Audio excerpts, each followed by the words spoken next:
అందరికీ నమస్కారం.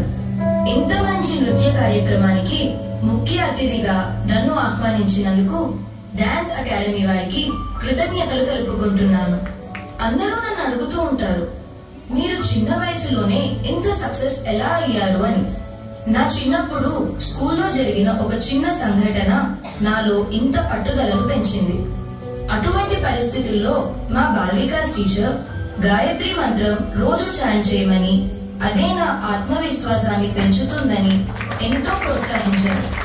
ఆ రోజు నుండి ఈ రోజు వరకు ఆ గాయత్రి మంత్రమే నన్ను ఇంత పొజిషన్ లో నిలబెట్టింది. జీవితంలో ఎప్పుడో ఒకప్పుడు ఇటువంటి పరిస్థితి అందరికీ వస్తుంది. కానీ ఆత్మవిశ్వాసంతో ఫెయిల్యూర్స్ ని ఎదుర్కొంటూ ముందుకు సాగితే అదే మీ సక్సెస్. స్నేహ గారికి, శృతి గారికి నా అభినందనలు తెలుపుకుంటూ సెలవు తీసుకుంటున్నాను.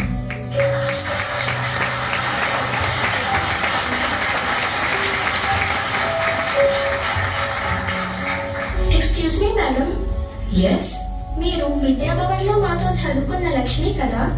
నాకు కూడా అలాగే అనిపిస్తుంది. అవును, మీ పేర్లు విని నేను అప్పుడే మీ ఇద్దరిని గుర్తుపట్టాను.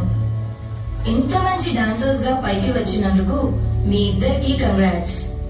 మీరు ఇందాక స్పీచ్ లో చెప్పింది మా గురించే కదా? మమ్మల్ని క్షమించు లక్ష్మి, ఆ రోజు నేను అలా ఇన్సల్ట్ చేయకుండా ఉండాల్సింది.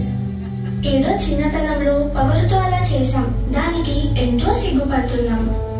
నేను మీకు ఒక రకంగా థ్యాంక్స్ చెప్పాలి. మీ వల్లనే నేను ఇటువంటి స్థాయికి రాగలిగాను.